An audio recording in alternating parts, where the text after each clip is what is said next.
বাংলাদেশে প্রতিদিন ঘটে যাওয়া গুরুত্বপূর্ণ ঘটনা ও সাম্প্রতিক নানা তথ্য নিয়ে আলোচনা ও বিশ্লেষণে TVN24 নিউজ নেটওয়ার্কের নিয়মিত আয়োজন আলোচনায় বাংলাদেশ অনুষ্ঠানে দর্শক আপনাদের স্বাগত জানাচ্ছি। আমি আশফাক আহমেদ। আজকের অনুষ্ঠানে অতিথি হিসেবে আমাদের সাথে যুক্ত আছেন মোহাম্মদ রফিকুল ইসলাম কনক, কেন্দ্রীয় সদস্য, জাতীয় নাগরিক পার্টি, এবং আমাদের সাথে আরও যুক্ত আছেন সিনিয়র সাংবাদিক মাঝার মিলন। আপনাদের স্বাগত জানাচ্ছি আলোচনায় বাংলাদেশ অনুষ্ঠানে। আপনাদের সাথে আলোচনা শুরু করার আগে আমি দর্শকদের উদ্দেশ্যে কয়েকটি তথ্য একটু ছোট করে তুলে ধরি, এরপর আমরা আলোচনা শুরু করব। প্রথমে যে তথ্যটি তা হচ্ছে বাংলাদেশে আনুষ্ঠানিক যাত্রা শুরু হয়েছে স্যাটেলাইট ভিত্তিক ইন্টারনেট সেবাদাতা প্রতিষ্ঠান স্টারলিংকের। প্রধান উপদেষ্টা ডাক, টেলিযোগাযোগ এবং তথ্য প্রযুক্তি বিষয়ক বিশেষ সহকারী ফয়েজ আহমেদ তৈয়ব তিনি বলেছেন যে স্টারলিংকের ইন্টারনেট ব্যবহারের কারণে জাতীয় নিরাপত্তা কোনোভাবে বিঘ্নিত হবে না। তিনি বলেন, স্টারলিংকের ইন্টারনেটের কারণে আমাদের জাতীয় স্বার্থ বিঘ্নিত হবে না। এর জন্য আমরা দুটি নিরাপত্তার বিষয় রেখেছি। একটি হচ্ছে স্টারলিংকে লোকাল গেটওয়ে ব্যবহার করতে হবে, অর্থাৎ তাদের স্যাটেলাইট গ্রাউন্ড স্টেশন তৈরি করতে হবে এবং সেই গ্রাউন্ড স্টেশনের মাধ্যমে গেটওয়ে হয়ে ইন্টারনেট যাবে। আমরা বলেছি তারা চাইলে বিকল্প হিসেবে বিদেশি গেটওয়ে রাখতে পারবে, কিন্তু অ্যাক্টিভ ডিভাইস মনিটর করার জন্য, সেখান থেকে রাজস্ব আয়ের জন্য এবং একই সঙ্গে বাংলাদেশের যাদের লাইসেন্স গেটওয়ে আছে তাদের স্বার্থ রক্ষার জন্য লোকাল গেটওয়ে ব্যবহার করতে পারবে। সেখানে LIC বসাতে হবে, অর্থাৎ আমাদের আইনে জাতীয় নিরাপত্তার জন্য যে ইন্টারসেপ্টের বিধান আছে আন্তর্জাতিক টেলিযোগাযোগ সংস্থা থেকে, সেই কমপ্লায়েন্স মানতে হবে। এরপর যে তথ্যটি তা হচ্ছে অত্যন্ত সুপরিকল্পিতভাবে জাতীয় নির্বাচন পিছিয়ে দেওয়ার পায়তারা চলছে বলে মন্তব্য করেছেন বিএনপির মহাসচিব মির্জা ফখরুল ইসলাম আলমগীর। তিনি বলেছেন, হাজার হাজার ছাত্র জনতার রক্তের বিনিময়ে গণতন্ত্রকে প্রতিষ্ঠিত করার এবং সত্যিকার অর্থে ফ্যাসিবাদ মুক্ত নতুন বাংলাদেশ গঠন করার যে নতুন সম্ভাবনা সৃষ্টি হয়েছে, সেখানেও একটি কালো ছায়া এসে দাঁড়াচ্ছে। জনগণকে অধিকার থেকে বঞ্চিত করা এবং ভোটের অধিকার থেকে বঞ্চিত করার পায়তারা শুরু হয়েছে। একটি মহল বিভাজনের রাজনীতি শুরু করেছে বলে মন্তব্য করেছেন তিনি আরো বলেন যে গোত্রে গোত্রে বিভাজন সৃষ্টির চেষ্টা করা হচ্ছে। সরকারের বিভিন্ন প্রতিষ্ঠানকে পরস্পরের মুখোমুখি করার ষড়যন্ত্র শুরু হয়েছে। এরপর যে তথ্যটি তা হচ্ছে বিএনপি নেতা ইশরাক হোসেনকে ঢাকা দক্ষিণ সিটি কর্পোরেশন মেয়র পদে বসানোর সিদ্ধান্ত নিতে সময়সীমা বেঁধে দিয়েছেন আন্দোলনকারীরা। মঙ্গলবার তারা এর মধ্য দিয়ে কর্মসূচি শেষ করেন। আন্দোলনকারীরা বলছেন যে বুধবার সকাল 10টার মধ্যে দাবি মানা না হলে কঠোর কর্মসূচির ঘোষণা দেওয়া হবে। আন্দোলনের যে সমন্বয়কারী সাবেক সচিব মশিউর রহমান এ ঘোষণা দেন। তিনি বলেন, আগামীকাল সকাল 10টায় নগর ভবনের সামনে আমরা হাজির হব। দাবি না মানলে অবস্থা বুঝে নতুন কর্মসূচি ঘোষণা করা হবে। স্থানীয় সরকার উপদেষ্টা আসিফ মাহমুদ সজীব ভুইয়া যে বক্তব্য দিয়েছেন তা জাতির সঙ্গে প্রতারণা, গণতন্ত্রের সঙ্গে প্রতারণার শামিল বলে মন্তব্য করেছেন তিনি। এবং সবশেষ আরেকটি তথ্য একটু তুলে ধরি, তা হচ্ছে ফ্যাসিস্ট আওয়ামী লীগের দোসর আখ্যা দিয়ে হাক্কানি পাবলিশার্সের চেয়ারম্যান গোলাম মোস্তফাকে গ্রেফতারের চাপ ও পুলিশের সঙ্গে বাগবিতণ্ডায় জড়িয়ে পড়া 3 জনকে হেফাজতে নেওয়ার পর তাদের ছেড়ে দিয়েছে ধানমন্ডি থানা পুলিশ। ধানমন্ডি থানার ওসি বাংলাদেশের একটি গণমাধ্যমকে বলেন যে একজন প্রকাশককে ফ্যাসিবাদের দোসর আখ্যা দিয়ে মবের চেষ্টা করা হয়। কিছু লোক জোর করে বাসায় প্রবেশের চেষ্টাও করে। খবর পেয়ে পুলিশ সেখানে উপস্থিত হয়। আমি নিজেও সেখানে ছিলাম। পরে ওই ব্যক্তিরা বৈষম্য বিরোধী ছাত্র আন্দোলনের নেতা পরিচয় দিয়ে ওই প্রকাশককে গ্রেফতার করতে বলেন, কিন্তু ওই প্রকাশকের বিরুদ্ধে কোনো মামলা নেই। এ কারণে তাকে গ্রেফতারে অপারগতা প্রকাশ করলে তারা খারাপ আচরণ করে। পরে বৈষম্য বিরোধী ছাত্র আন্দোলনের কেন্দ্রীয় কমিটির নেতা হান্নান মাসুদ, এনসিপির নেতা হান্নান মাসুদ সহ কয়েকজন উপস্থিতিতে পরিবারের জিম্মায় মুসলেকা দিয়ে ওই 3 জনকে ছেড়ে দেওয়া হয়। এই ছিল কিছু তথ্য। আমি আলোচনায় চলে যাব। আমি শুরুতে একটু আসি রফিকুল ইসলাম কনক, আপনার কাছেই। বিএনপি নেতা ইশরাক হোসেনের ঢাকা দক্ষিণ সিটি কর্পোরেশনের মেয়র পদে বসানো নিয়ে যা চলছে, এই পুরো ঘটনাটি নিশ্চয়ই আপনি দেখেছেন। এই ব্যাপারে আপনি কি বলবেন? আসলে দেখুন, আমরা জুলাই অভ্যুত্থানের আগে ইশরাক হোসেনকে যেভাবে ইশরাককে জানতাম যে তিনি একজন বিপ্লবী মানুষ এবং দীর্ঘ এই ফ্যাসিস্ট সরকারের খনি হাসিনার আমলে তারা অনেক নিপীড়িত এবং তিনি বহুত ত্যাগ প্রতীক্ষা করেছেন। কিন্তু এছাড়াও আমরা দেখেছি তার কর্মী আটক হয়েছে, তিনি ঝাঁপিয়ে পড়েছেন। কিন্তু আমরা 5ই আগস্টের পরে, এই গণ অভ্যুত্থানের পরে আমরা দেখতেছি আমরা যে ইশরাককে মানে পেতে চেয়েছিলাম, কিন্তু আমরা দেখছি তার একটি উল্টো। কারণ তার মতো ব্যক্তিত্ব কখনোই এই অনৈতিক প্রত্যাশা করতে পারে না। অথচ দেখেন, এটা হলো 2020 সালের ফেব্রুয়ারি মাসে ইলেকশন হয়েছিল সিটি কর্পোরেশন। সেই অনুপাতে যদি ধরি 5 বছরের মেয়াদ কিন্তু ইতিমধ্যে ফেব্রুয়ারি মাসে শেষ হয়ে গেছে। তো তার প্রত্যাশা এটা আসলে উচিত না। এবং এই যে মব ক্রিয়েট করা, মব সৃষ্টি করা, বা এই যে জনদুর্ভোগ তৈরি করা, নগর ভবনে তালাবদ্ধ করা, তালা লাগিয়ে দেওয়া, বা তার মতো ব্যক্তিত্ব, তিনি কার সন্তান সেটা তার মনে করা উচিত ছিল, যে তার বাবা সাদেক হোসেন খোকা একজন গেরিলা যোদ্ধা, বীর মুক্তিযোদ্ধা, তার সন্তান হয়ে তার সম্মানহানি করা।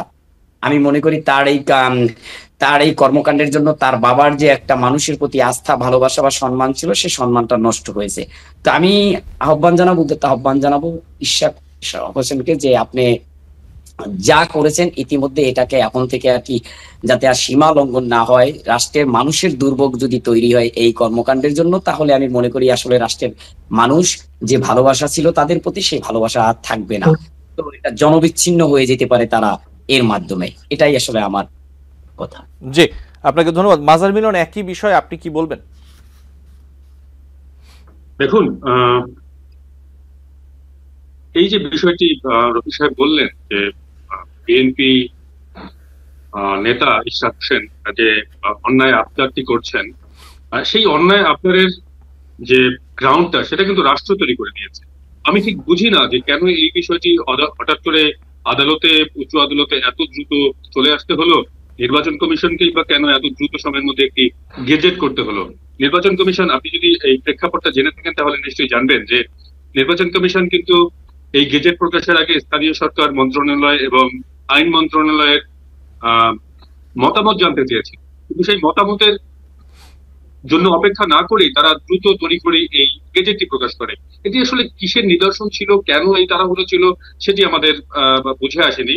এবং তারপরে কিন্তু এই জটিলতাটি তৈরি হয়ে যায়, যখন এই পদে আসলে একদিনও যদি কেউ থাকতে পারে কিংবা থাকতে চায়, সে কিন্তু মেয়র হিসেবে গণ্য হয়। ইশরাক সাহেব কিন্তু মানে আগামীকাল যদি মেয়র হিসেবে ওখানে বসতে পারেন, তাহলে তিনি পরের দিন লিখবেন যে ঢাকার মেয়র ইশরাক হোসেন। তো এই এক ধরনের প্রলোভন কিংবা এক ধরনের লোভনীয় ব্যাপার তো আছেই এর মধ্যে, কিন্তু এই গ্রাউন্ডটা কিন্তু রাষ্ট্র তৈরি করে দিয়েছে। তবে আমি যে বিষয়টি বুঝি, এটি নিশ্চয়ই রাষ্ট্রের নিষ্পন্ন করার কথা, নিষ্পন্ন হওয়া উচিত।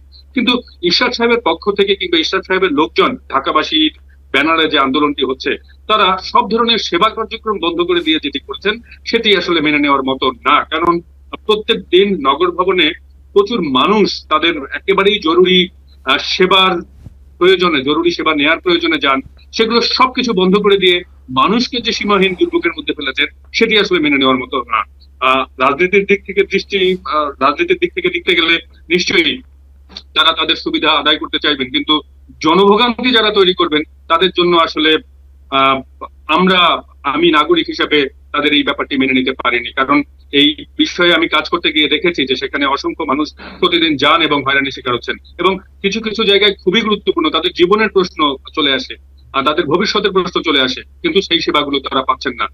এরকম ঘটনা আমাদেরকে আসলে আমাদের রাজনীতিকে আবারও প্রশ্নবিদ্ধ করছে, যে আমরা যারা রাজনীতি করি, যারা রাজনীতি করেন, তারা আসলে মানুষের জন্য রাজনীতি করেন নাকি নিজেদের জন্য রাজনীতি করেন। জি, মাজার মিলন, ধন্যবাদ। রফিকুল ইসলাম কনক, এইবার একটু যাই ঢাকা উত্তর সিটি কর্পোরেশনের দিকে। ঢাকা উত্তর সিটি কর্পোরেশনের যিনি প্রশাসক মোহাম্মদ এজাজ, 48 ঘন্টার মধ্যে তার অপসারণ ও গ্রেফতারের দাবি জানিয়েছে গণ অধিকার পরিষদ। দাবি বাস্তবায়িত না হলে আগামী শনিবার প্রধান উপদেষ্টার বাসভবন যমুনা ঘেরাওয়ের ঘোষণা দিয়েছে দলটি। একটু অভিযোগটা তুলে ধরি। 2018 সাল পর্যন্ত ডিএনসিসি প্রশাসক এজাজ নিষিদ্ধ সংগঠন হিজবুত তাহরিরের সক্রিয় নেতা ছিলেন। শুধু নেতা বললে ভুল হবে, প্রথম সারির নেতা ছিলেন। হিজবুত তাহরির করার কারণে একাধিকবার তাকে গ্রেফতার করা হয়েছে। এরপর আওয়ামী লীগের সঙ্গে যোগ সাজশ করে কারাগার থেকে বেরিয়ে আওয়ামী লীগে যোগ দেন। 2023 সাল পর্যন্ত তিনি আওয়ামী লীগ করেছেন, এই হলো তার বিরুদ্ধে অভিযোগ। এই বিষয়ে আপনি কি বলবেন? দেখুন, আসলে এই যে প্রোপাগান্ডাটা ছড়াচ্ছে, বা এই কারণটা কেন আসলো আজকে কেন জনসম্মুখে আসলো ডক্টর এজাজ আহমেদের বিষয়, বা এই উত্তর সিটি কর্পোরেশনের যে প্রশাসক হিসেবে দায়িত্ব পালন করতেছে, এটা কেন আজকে আসলো, এর পিছনে আসলে কি? দেখুন, আমরা দেখতে পাচ্ছি ইতিমধ্যে গণ অধিকার পরিষদের যে মানে বিপি নুরুল হক নুরু, তার সাথে একটা বাক বিতণ্ড বা এরকমের আমরা ফেসবুকে বিভিন্ন কিছু দেখতে পাচ্ছি। তো আমি বলতে চাচ্ছি সেই বিষয়ে আমরা না গিয়ে আমি যেটা বলতে চাই, যে হঠাৎ করে গণ অধিকারের কেন এই আন্দোলনে যেতে হলো, যে কেন তাদের সাথে কি হলো, আসলে মূল বিষয় কি, তাদের সাথে কেন দ্বন্দ্বটা হলো, এজাজের এতদিন কেন এজাজ আহমেদের পদত্যাগ চাইলো না, এজাজ আহমেদ হিজবুত তাহরির, এজাজ আহমেদ আওয়ামী লীগের সাথে যোগসাজশ ছিল বা তিনি 23 সাল পর্যন্ত যুক্ত ছিল, এই তার শপথ গ্রহণের পর থেকে বা তিনি প্রশাসক হিসেবে যেদিনকার বর্ষে সেদিন থেকে কেন গণ অধিকার পরিষদ এই ধরনের কথা বললো না, আজকে কেন এই গণঅভ্যুত্থানের পরে নয়, আজকে কেন এই তিন মাস পরে তাকে বলতে হলো, এর পিছনে কারণগুলো আমাদেরকে জানা আগে উচিত। আমি মনে করি হয়তোবা এজাজ আহমেদের কাছে কোনো মানে অপ্রত্যাশিত জিনিস তারা মানে চেয়েছে অথবা দাবি করেছে, যে দাবিটা মানে আইনগতভাবে বা নিয়ম নীতির মাধ্যমে সেটা পূরণ করা সম্ভব নয়, তাই স্বার্থের, আমি মনে করি এখানে স্বার্থের দিক থেকে তাদের স্বার্থ হাসিল হয়নি বিধায় তারা আজকের এই আন্দোলনের মুখে রফিকুল ইসলাম কনক, আন্দোলন আরেকটি অভিযোগ ওঠে উত্তর সিটি কর্পোরেশনের প্রশাসক মোহাম্মদ এজাজের বিরুদ্ধে, বলা হয় যে উনার সাথে এনসিপির সম্পর্ক রয়েছে, এনসিপির সাথে খুবই ভালো সুসম্পর্ক, এই ব্যাপারে কি বলবেন? না, এটা আমি আসলে প্রত্যাখ্যান করি। আসলে এনসিপির সাথে তার কোনো ওই রকমের কোনো সম্পর্ক তার সাথে নেই।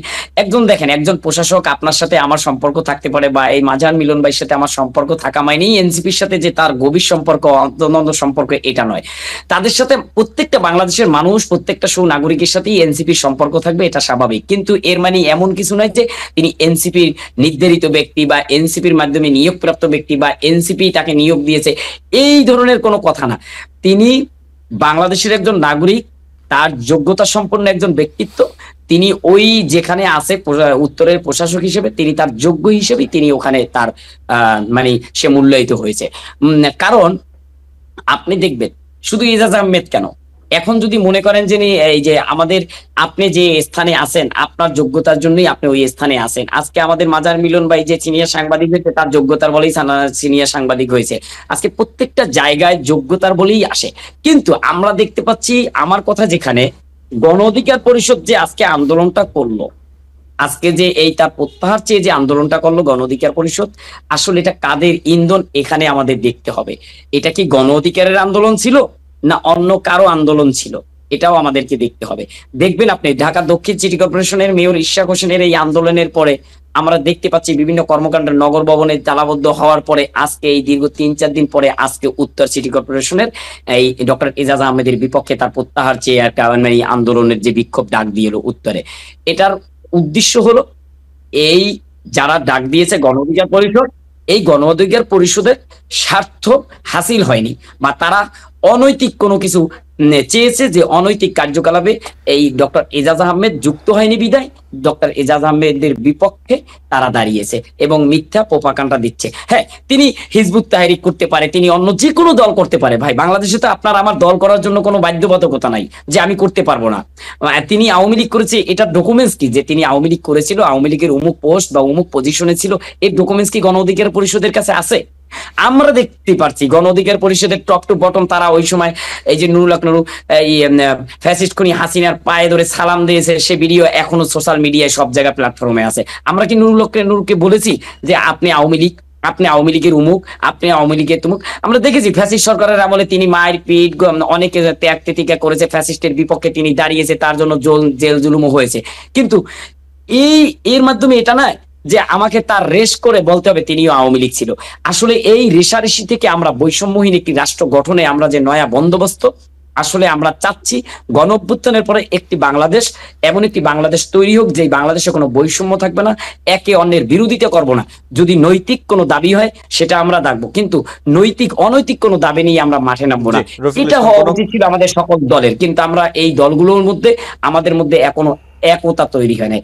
আমি মনে করি এই একতা না হয়ে, বিভাজন না হয়ে আমাদের প্রত্যেকের একটি ডিসিশন হওয়া উচিত, প্রত্যেকটা যে বাংলাদেশের এই নিপীড়িত মানুষ, মজলুম মানুষ, এই মানুষের পাশে দাঁড়ানোর জন্য যা যা করণীয় আমরা সেই স্টেপ নিই, সেটা হোক বিএনপি, হোক জামাত, হোক হেফাজত, হোক চরমনাই, বা হোক এই জাতীয় নাগরিক পার্টি এনসিপি। আমি এনসিপির সদস্য হিসেবে যে আমি এনসিপির কথা বলবো সবসময় তা নয়, নৈতিক যে কথাগুলো আমি সেটাই বলতে চাই। জি, রফিকুল ইসলাম কনক, আপনাকে ধন্যবাদ। আবারও আপনার কাছে আসবো নিশ্চয়ই। মাজার মিলন একই বিষয়, ঢাকা উত্তর সিটি কর্পোরেশনের প্রশাসক মোহাম্মদ এজাজকে নিয়ে যা চলছে, কি বলবেন আপনি? দেখুন, আমি এজাজ সাহেবের এই বর্তমান যে এজাজ সাহেবকে নিয়ে যে বর্তমান অবস্থা তৈরি হয়েছে সেটির দিকে আলোকপাত না করে বরং যে প্রক্রিয়া এজাজ সাহেবকে নিয়োগ দেওয়া হয়েছে সেটি নিয়ে একটু খোঁজ খবর করতে চাই। ইনফ্যাক্ট এই ইন্টারিম গভর্নমেন্ট যেভাবে তৈরি হয়েছে, ডক্টর মোহাম্মদ ইউনূসের নাম আসার পরে অন্যান্যদেরকে যেভাবে আমরা নিয়োগ দিয়েছি, সরকারের পক্ষ থেকে, রাষ্ট্রের পক্ষ থেকে নিয়োগ দেওয়া হয়েছে, বিভিন্ন উপদেষ্টাকে এখন নিত্য নতুন খলিল সাহেবকে নিয়ে নানান প্রশ্ন তৈরি হচ্ছে। তিনি কোথায় ছিলেন, কি করতেন, তার অতীত, তার নাগরিকত্ব, এগুলো নিয়ে প্রশ্ন উঠছে। সুতরাং আমরা নিয়োগ দেওয়ার ক্ষেত্রে আসলে কোন প্রক্রিয়া অনুসরণ করছি সেটি খুব বড় একটা ব্যাপার। এজাজ সাহেব আউট অফ নাথিং কি করে আমাদের বর্তমান উপদেষ্টা, স্থানীয় সরকারের যিনি উপদেষ্টা রয়েছেন, তার একটি ডিও লেটার পেয়ে গেলেন, এবং এটি আকস্মিক একটি বিষয় ছিল। আমরা এজাজ আহমেদ সাহেবকে দীর্ঘদিন ধরেই চিনি, কারণ আমি পরিবেশ বিষয়ক সাংবাদিকতা করতে গিয়ে এজাজ সাহেব যেহেতু নদী নিয়ে অনেক কাজ করেছেন, নদী নিয়ে অনেক তার গবেষণা রয়েছে, তার প্রতিষ্ঠান রিভার অ্যান্ড পিপল অনেকগুলো কাজকর্ম করেছে, সেই জায়গা থেকে এজাজ সাহেবের সাথে আমাদের পরিচয় ছিল, কিংবা এজাজ সাহেব সম্পর্কে আমরা খানিকটা জানি। কিন্তু ঢাকা উত্তরের মেয়র হিসেবে, জি মাজার মিলন, আপনাকে শুনতে পাচ্ছি। জি, ঢাকা উত্তরের মেয়র হিসেবে তিনি মানে মানে আউট অফ নাথিং থেকে এলেন, সেটি আমার বুঝে আসেনি। সুতরাং এই নিয়োগ প্রক্রিয়াগুলো নিয়ে যদি আমরা একটু স্বচ্ছ হতে পারতাম, আমরা যদি ধারাবাহিকতা রক্ষা করতে পারতাম, আমরা যদি এই যোগসূত্রগুলো নির্মাণ করতে পারতাম, তাহলে আজকের এই যে প্রশ্নগুলো ছিল, সেই প্রশ্নগুলো, যিনি রফিক সাহেব যে প্রশ্নগুলো তুলেছেন, সেই প্রশ্নগুলো অনেক বেশি জোরালো হয়ে উঠতে পারতো, যে কাদের সাথে সম্পর্ক, কাদের সাথে সম্পর্ক না, সেই বিষয়গুলো নিশ্চয়ই আগে একটুখানি খতিয়ে দেখার দরকার ছিল, এবং কেন তাকে এই পদে নিয়োগ দেওয়া হচ্ছে সেটিও ক্লিয়ার করার দরকার ছিল। সেই জায়গাটাতে আমার মনে হয় যে ঘাটতি রয়ে গেছে। সেই ঘাটতিগুলো এখনো আসলে এই প্রক্রিয়া অনুসরণ করা হচ্ছে। দ্বিতীয় যে প্রসঙ্গটি আসে এজাজ সাহেব সম্পর্কে, আজকে হঠাৎ করে কেন এই বিষয়টি আসলো, আসলে কোনো একটি আন্দোলন কিংবা কোনো একটি বিষয় যখন সূচিত হয়, তখন আসলে পারিপার্শ্বিক অনেকগুলো বিষয় সেটির রেস ধরে চলতে থাকে। আজকে দেখুন, আজকে ঢাকায় সারা দেশ বা সারা ঢাকা জুড়ে যতগুলো আন্দোলন হয়েছে, আন্দোলনের মৌসুম চলছে। এই আন্দোলনগুলো অনেকগুলোই ন্যায্য, অনেকগুলোই অন্যায্য, অনেকগুলোই হচ্ছে যে কিছু মানুষের গোষ্ঠীগত কিছু ইস্যু আছে। সারা বাংলাদেশ কেন্দ্রে কিংবা বাংলাদেশের নাগরিক সমাজের কিংবা বাংলাদেশ রাষ্ট্রের কোনো গুণগত পরিবর্তনের কোনো আন্দোলন কিন্তু চলছে না। এই আন্দোলনগুলোর যৌক্তিকতা নিয়ে নিশ্চয়ই প্রশ্ন রয়েছে। আবার এটিও ঠিক যে আমি রফিক সাহেবকে অনুরোধ করব, তিনি তরুণ একজন নেতা, নিশ্চয়ই ভবিষ্যতে রাজনীতির পথে তাকে অনেক দূর এগিয়ে নিয়ে যাবে তার এই নেতৃত্ব, তার এই বিচক্ষণতা, সেটি আশা করি। কিন্তু তারপরেও তাকে একটুখানি যদি পরামর্শ দিতে চাই, আমি তার সিনিয়রই হবার কথা, যে দেখুন, আপনি যখন কোনো বক্তব্য রাখবেন যে এজাজ সাহেবের কাছে কোনো অনৈতিক আবদার ছিল কিনা কারোর, সেটির পরিপ্রেক্ষিতে এসেছে কিনা, সেই বিষয়ে সুনির্দিষ্ট কোনো তথ্য না থাকলে এই ধরনের মন্তব্য আসলে একটি রাজনৈতিক দলকে নিয়ে করাটা ঠিক সমীচীন না, অন্তত আমার দৃষ্টিতে, সাংবাদিকতার দৃষ্টিতে সমীচীন না। আপনি রাজনৈতিক নেতা হিসেবেও আপনার কাছে সমীচীন না হওয়াই উচিত বলে আমরা মনে করি।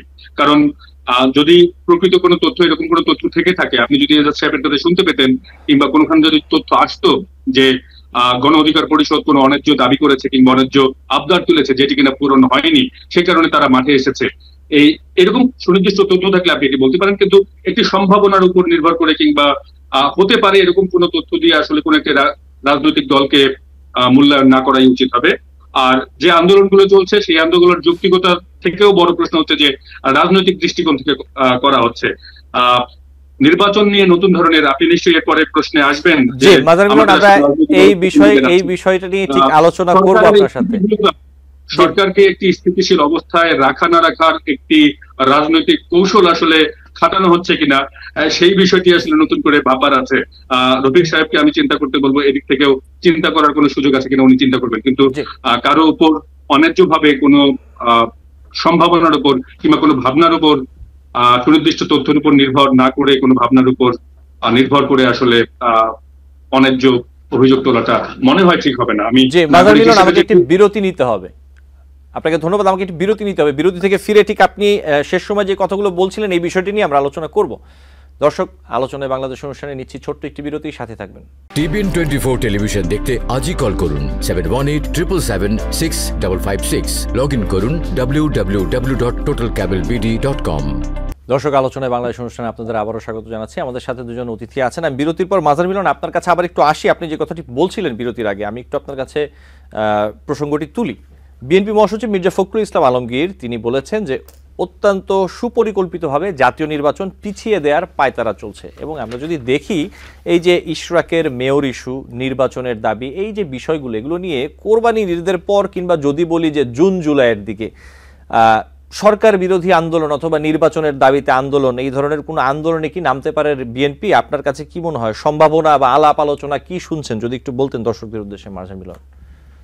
দেখুন, একটি গুঞ্জন উঠেছে যে এটি আসলে গুঞ্জন, আমি শুরুতেই যদি ক্লিয়ার করে নেই, যে গুঞ্জনটি আমরা শুনতে পাচ্ছি যে নির্বাচন পিছিয়ে যেতে পারে। যদিও সরকারের একেবারেই শীর্ষ তরফ থেকে, ডক্টর ইউনূসের তরফ থেকে বলা হয়েছে যে জানুয়ারি থেকে আগামী জুনের মধ্যেই নির্বাচন হবে, কিন্তু এই জায়গাটিতে আসলে এক ধরনের অস্বস্তি তৈরি হয়েছে কিংবা এক ধরনের বিশ্বাসের অভাব তৈরি হয়েছে। রাজনৈতিক দলগুলো হয়তো মনে করছে যে নির্দিষ্ট কাউকে কিংবা দেশি বিদেশি কোন শক্তিকে সুবিধা পাইয়ে দিতে ডক্টর ইউনূসের যে অন্তর্বর্তীকালীন সরকার, সেটি আরো তাদের নিজেদের মেয়াদ বাড়িয়ে নিতে পারেন, এবং যে কারণে নির্বাচনের যে প্রক্রিয়ার কথা চলছিল সেটি আসলে পিছিয়ে যেতে পারে। এরকম একটি অবিশ্বাসের দোলাচল থেকে কিন্তু রাজনৈতিক দলগুলো কথা বলছে, বিশেষ করে বিএনপি সহ সম্ভাবনা যে দলগুলো আছে তারা কিন্তু এই কথাগুলো এখন বলতে শুরু করেছে। এবং ঠিক সরকার বিরোধী আন্দোলনের কথা না বললেও তারা আসলে সরকারকে চাপে রাখার কোনো কৌশল অবলম্বন করছে কিনা সেটি একটি ভেবে দেখার মতো বিষয়। এবং আমার কাছে যতটা মনে হচ্ছে যে এই যে বিশ্বাস অবিশ্বাসের দোলাচল, সেটি থেকে যে অস্বস্তি দলগুলোর ভেতরে, সেটিরই আসলে বহিঃপ্রকাশ এই সরকারকে চাপে রাখার একটি কৌশল। এবং এই যে ঢাকা শহরকে কিংবা সারা দেশকে একটি আন্দোলনের দেশ হিসেবে এখন পর্যন্ত টেনে নিয়ে যাওয়া, প্রতিদিন নতুন নতুন আন্দোলন তৈরি হওয়া, এটির সাথে কোনো যোগসাজশ আছে কিনা সেটি আসলে ভেবে দেখার মতো একটি বিষয় বলে আমার কাছে মনে হচ্ছে। জি, মাজার মিলন, ধন্যবাদ। রফিকুল ইসলাম কনক, এই বিষয়টি আপনি কিভাবে দেখছেন যে নির্বাচন, বিএনপি বলছে যে নির্বাচন পেছানোর একটি পরিকল্পনা হচ্ছে, আপনারা কিভাবে দেখছেন? এনসিপি অথবা আপনি ব্যক্তিগতভাবে কি মনে করেন যে প্রধান উপদেষ্টা যেমনটা বলছেন ডিসেম্বর অথবা আগামী বছর জুনের মধ্যে একটি নির্বাচনের কথা তিনি বারবারই বলে আসছেন, আপনারা কি এই ধরনের কোনো কিছু দেখতে পাচ্ছেন অথবা আপনাদের কাছে মনে হচ্ছে?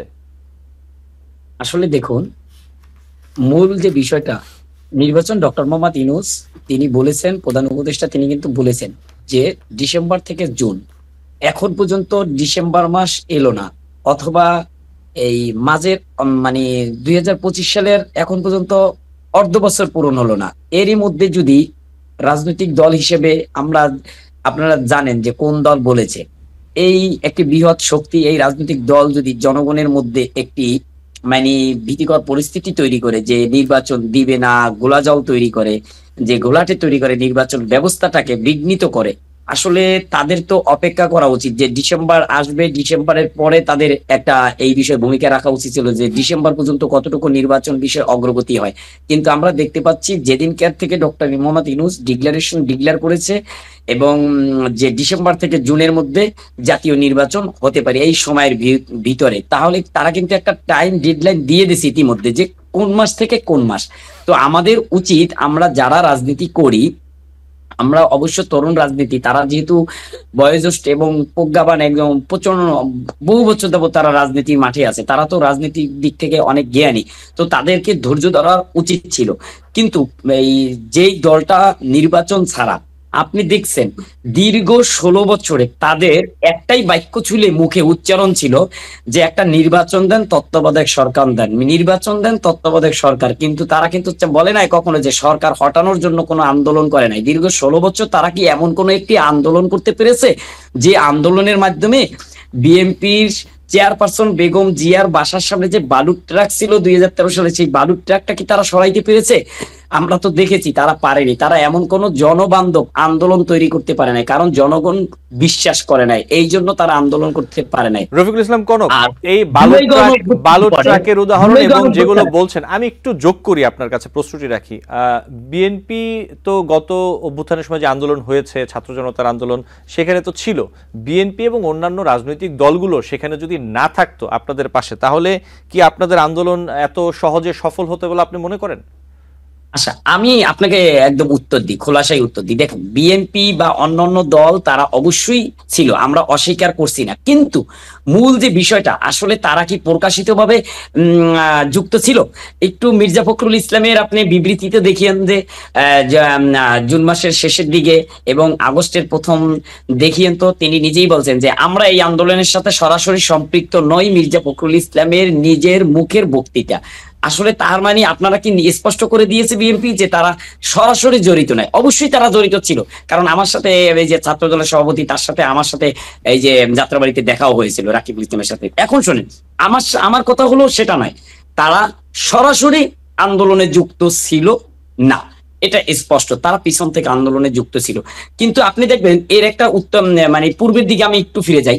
দীর্ঘ 16 বছরও তারা কিন্তু এই ফ্যাসিস্ট খুনি হাসিনাকে তাড়ানোর জন্য অনেকগুলো আন্দোলন করেছে, একটি আন্দোলনেও তারা সফল হতে পারেনি। 28শে অক্টোবরের যে আন্দোলন করেছে, বিভিন্ন ধরনের তারা যে আন্দোলন করেছে, ওই কয়েকটা টিয়ার শেল বুলেটের গুলিতেই তারা পালিয়ে যেতে বাধ্য হয়েছে মঞ্চ থেকে।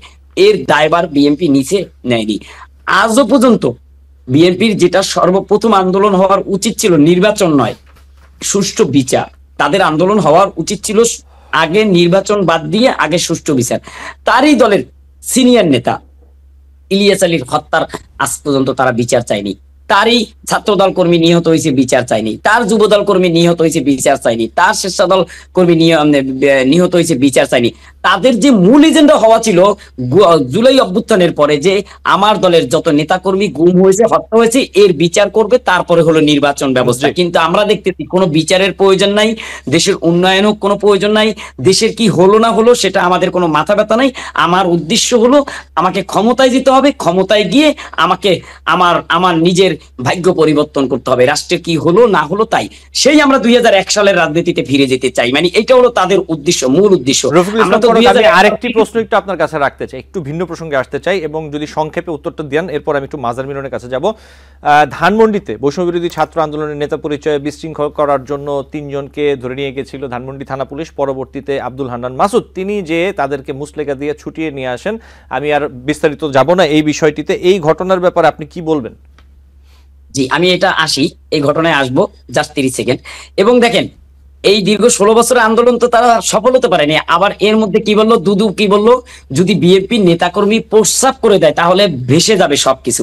আসলে তাহলে দীর্ঘ 16 বছর তারা কেন প্রস্রাব করলো না? আমার একটা কথা, তাহলেই তো ভেসে যাইতো, এই ফ্যাসিস্ট সরকার সহ সব ভেসে যাইতো, কিন্তু তারা পারেনি। আসলে তাদের মুখের বুলি আছে, কিন্তু তারা মুখের বুলি থামায় না, লাগাম টেনে ধরে না, এই জন্যই তাদের এই অবস্থা।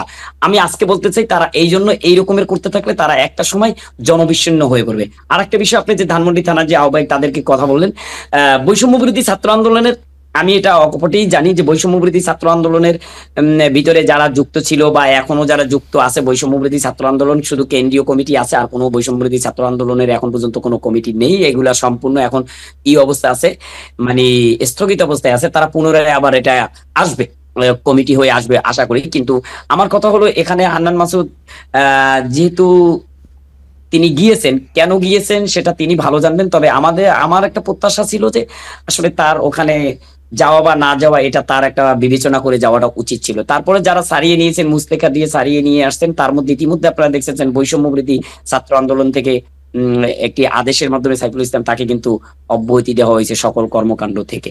তবে আমি আশা করি এই ধরনের কর্মকাণ্ড, কমিটি যদি নাই থাকে সেন্ট্রালে, আপনি যে বললেন কয়েকজন ছাড়া বাকি কমিটি নেই, তাহলে তাকে অব্যাহতি কোথা থেকে দিল? নাকি উনি ছিলেন সেই পদে? এখানে একটা কথা আছে, যেহেতু এটা একটা তখনকার সময় ছিল, বৈষম্য বিরোধী ছাত্র আন্দোলন কিন্তু একটি সিভিল প্ল্যাটফর্ম হিসেবে কাজ করছে, এটা কোনো রাজনৈতিক প্ল্যাটফর্ম নয়।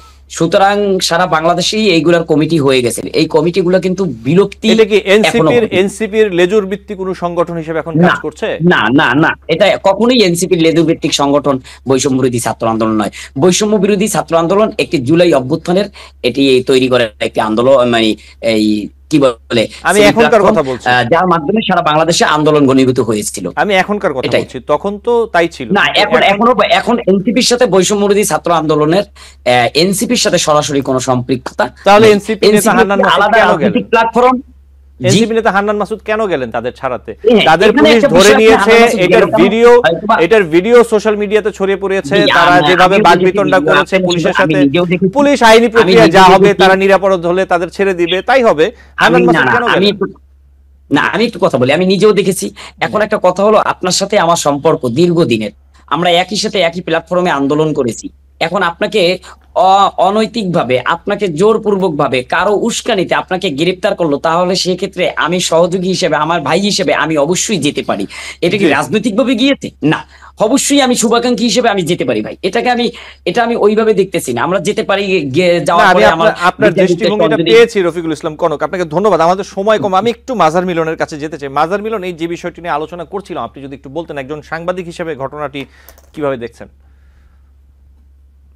আহ, আমার তরুণ রাজনৈতিক নেতা ভাই রফিক সাহেব, আহ, নিশ্চয়ই আমি দোয়া করবো, আশা করবো যে তিনি রাজনীতিতে অনেক দূর যাবেন এবং বাংলাদেশের রাষ্ট্রীয় যে আহ, পদ্ধতিতে বাংলাদেশ চলে সেটির পরিবর্তনে, ইতিবাচক পরিবর্তনে অনেক কাজ করবেন। কিন্তু দেখুন, আহ, আপনাকে দায় নিতে হবে। এই যে যে মবক্রাসি তৈরি হয়েছে, সেই মবক্রাসির দায় যদি আপনি না নেন, তাহলে আসলে আপনি দায়িত্বহীন, মানে একই সাথে আপনি এগিয়ে যাবেন কিন্তু সেটা দায় নেবেন না, এটি হতে পারে না। হান্নান মাসুদ খুবই গুরুত্বপূর্ণ একজন নেতা এনসিপির জন্য। এনসিপির হয়ে বৈষম্য বিরোধী ছাত্র আন্দোলন কাজ করে না, লেজুর বৃত্তি করে না, কিংবা তাদের অঙ্গ সংগঠন না, কিন্তু এই যে নৈতিকতার আপনি একটা বিচার দিয়ে দিলেন, জাজমেন্ট দিয়ে দিলেন যে অনৈতিক ভাবে আটক করেছে। বৈষম্য বিরোধী ছাত্র আন্দোলনের একজন নেতা, পুলিশ তাকে আটক করবে, একজন ওসিকে নির্দেশনা দেন যে আপনি তাকে এখনই আটক করবেন। এই নির্দেশনা, এই যে এটাকে অধ্যত্ব বলে আসলে এক ধরনের, এই অধ্যত্ব দেখাবেন। এবং এটি শুধুমাত্র একটি ঘটনা না, আমরা গত বেশ কিছুদিন ধরে 5-7 মাস ধরেই তো এই মবক্রাসি এবং এই যে নিজেদের বিচার করে ওঠার যে একটা প্রবণতা, এই প্রবণতা দেখতে পেয়েছি। এবং কারা করেছে, কিভাবে করেছে, আমি শুধুমাত্র এনসিপি কিংবা বৈষম্য বিরোধী ছাত্র আন্দোলনের নেতা কিংবা শিবির কিংবা কি বলে এটাকে ছাত্রদল, বিএনপি, নির্দিষ্ট কাউকে করে বলছি না, কিন্তু যারা মানে আওয়ামী লীগ বাদে সবাই যাদের ক্ষমতা আছে কিংবা ক্ষমতাবান নিজেদেরকে মনে করছেন, তারা সবাই যে ক্ষমতাটুকু চর্চাটুকু করছেন সেটি কিন্তু স্পষ্ট।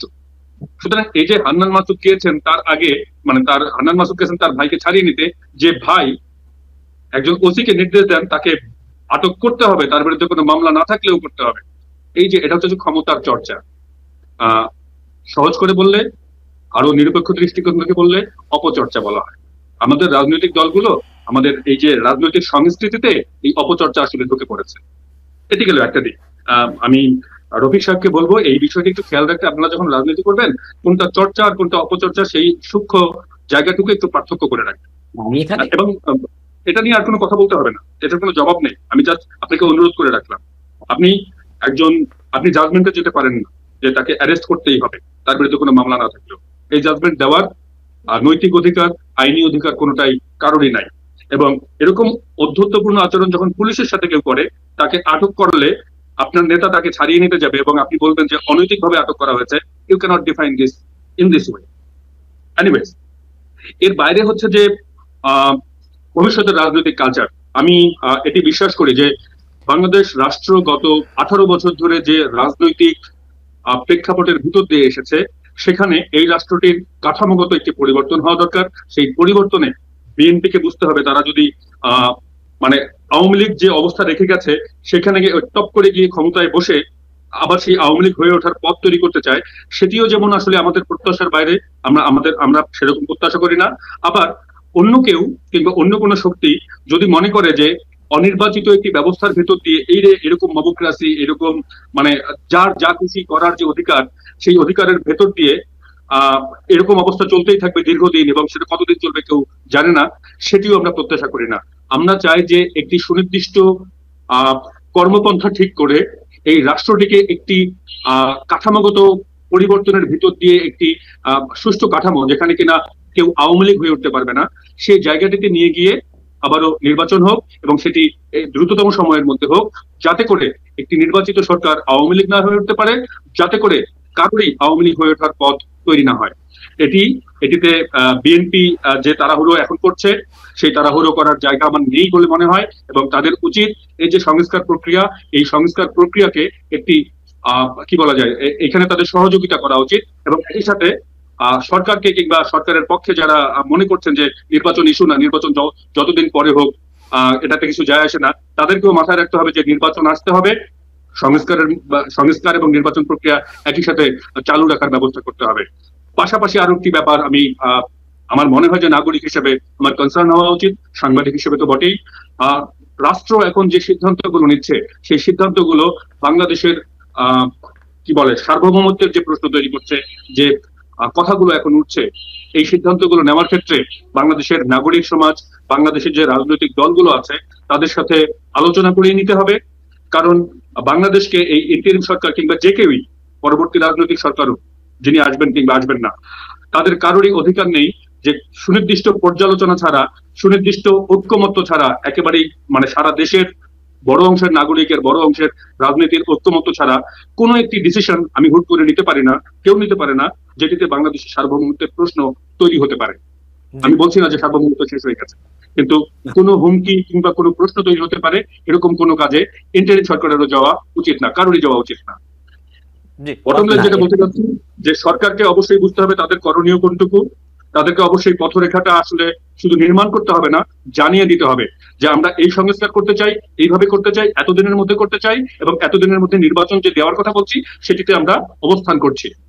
আর আমরা এমন কোনো ডিসিশন নিচ্ছি না যেটি আমাদের রাজনীতি, আমাদের গণমানুষ এবং আমাদের সার্বভৌমত্বের প্রশ্নে কোনো ধরনের কোনো হুমকি ওঠে বা এরকম কোনো প্রশ্ন উঠতে পারে। এটি হচ্ছে বিবেচ্য বিষয়, এবং অন্যান্য রাজনৈতিক দলগুলোকে ওই ঐক্যমত্যে যতদিন না আসবে এটি মাথায় রাখতে হবে যে বিএনপি এখন আওয়ামী লীগের অবর্তমানে বিএনপি সবচেয়ে বড় রাজনৈতিক দল। তাদের কর্মী সমর্থক এতদিন দেখা না গেলেও এখন তাদের লাখ লাখ কিংবা কোটি কোটি কর্মী সমর্থক বের হয়ে গেছে। এই কর্মী সমর্থকদের একটা শক্তি আছে। আমি জানি না যে দুদু সাহেব কবে এটি বলেছেন, কেন বলেছেন, যে প্রস্তাব করে দিলে ভেসে যাওয়ার মতো। আপনি যথার্থই প্রস্তাব করেছেন জবির সাহেব, যে এটি তিনি বলতে পারেন না, এটি অবিবেচনা প্রসূত। এই কথাটি বাংলাদেশের গণমানুষ যারা এই জুলাই আন্দোলনে একটি প্রত্যাশার ভিতর দিয়ে এই রাষ্ট্রকে এই অবস্থায় নিয়ে এসেছে, আমি শুধু এনসিপির কথা বলছি না, বৈষম্য বিরোধী ছাত্র আন্দোলনের কথা বলছি না, এখানে বাংলাদেশের গণমানুষ যদি যুক্ত না হতো তাহলে এই পরিবর্তন আসতো না। তো সেই পরিবর্তনকে কোনো দুদু সাহেব বলতে পারেন না, বলার অধিকার রাখেন না, এই অধ্যত্ব দেখাতে পারেন না যে প্রস্তাব করে দিলে সবকিছু ভেসে যাবে। এই সবকিছু যদি গণমানুষকেও তিনি বুঝিয়ে থাকেন তাহলে তিনি বিরাট ভুল করছেন, এটার মূল্যও তাকে দিতে হবে। এই অধ্যত্ব এনসিপির অধ্যত্ব, বিএনপির অধ্যত্ব, ইন্টারমিডিয়েট অধ্যত্ব, কারোর অধ্যত্ব বাংলাদেশের গণমানুষ মানবে না। হ্যাঁ, বাংলাদেশের মানুষ কোণঠাসা অবস্থায় ছিল, কিন্তু সেই গণমানুষই রক্ত দিয়েছে, এটুকু মাথায় রাখা সবার জন্য কর্তব্য। মাজার মিলন ভাই, আমি আপনার পোস্টের এই উত্তরটা দিয়ে 1 মিনিটে আমি শেষ করি। এখানে আসলে মূল বিষয় হলো, এটা শুধু দুদু সাহেব নয়, আপনি দেখতে পারবেন দুদু সাহেব, সালাউদ্দিন আহমেদ, তারপরে দেখবেন মির্জা আব্বাস, এদের যে কথাবার্তা দীর্ঘ 16 বছর কোন টোনে ছিল, আর 5ই আগস্টের পথে তাদের যে টোন, এই টোনটা কোন অ্যাঙ্গেলে চেঞ্জ হয়ে গেছে। তারা মনে করতেছে এখন তারা ক্ষমতায় চলে এসেছে এবং ক্ষমতার যে একটা দাম্ভিকতা, সেই দাম্ভিকতা তারা প্রকাশ করতে পারতেছে। আসলে এই জুলাই বিপ্লবটা যে হলো, 5ই আগস্টের এই আন্দোলন যে ঘনীভূত হলো, সমস্ত মানুষগুলা, সমস্ত নিপীড়িত মানুষ, সমস্ত জনগণ, ছাত্র জনতার এই যে জনগণ রাস্তায় নামলো, কেন নামলো? এটার একটা প্ল্যাটফর্ম ছিল যে বৈষম্যহীন একটি রাষ্ট্র গঠন হবে, যেখানে সাম্য, মানবিক, ন্যায় বিচার প্রতিষ্ঠা হবে, এর লক্ষ্যে একটি রাষ্ট্র গঠন হবে। এই জন্য সমস্ত মানুষ একত্রিত হয়েছিল। কাদের ডাকে? এই ছাত্রদের ডাকি, এই ছাত্র, এই ইয়াং নেতৃত্বের মাধ্যমেই তারা ডাকছিল। এতদিন তো বিএনপি বা অন্যান্য দলরাও ডাকছিল, কেউ একত্রিত হয়নি।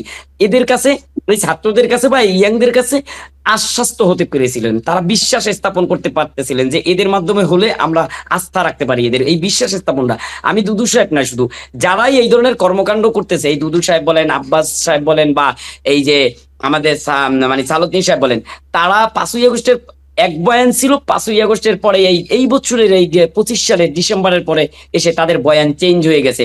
তারা এমন কথা বলতেছে যে প্রত্যেকটা মানুষকে তারা অবমূল্যায়ন করে কথা বলতেছে। একমাত্র তারাই মানুষ, আর সবাই হলো যে পশু পাখি।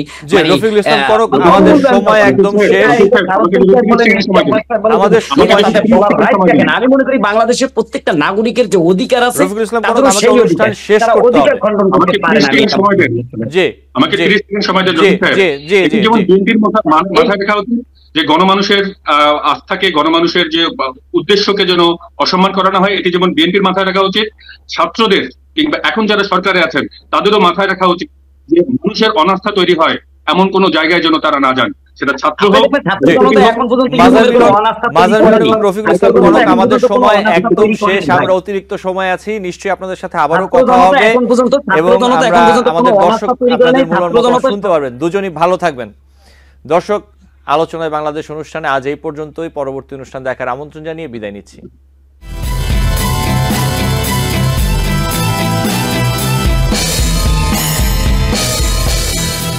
TBN 24 টেলিভিশন দেখতে আজই কল করুন 7187776556। লগ ইন করুন www.totalcablebd.com। নিউ ইয়র্ক থেকে সম্প্রচারিত TBN 24 টেলিভিশন বিশ্বজুড়ে বাঙালির কণ্ঠস্বর।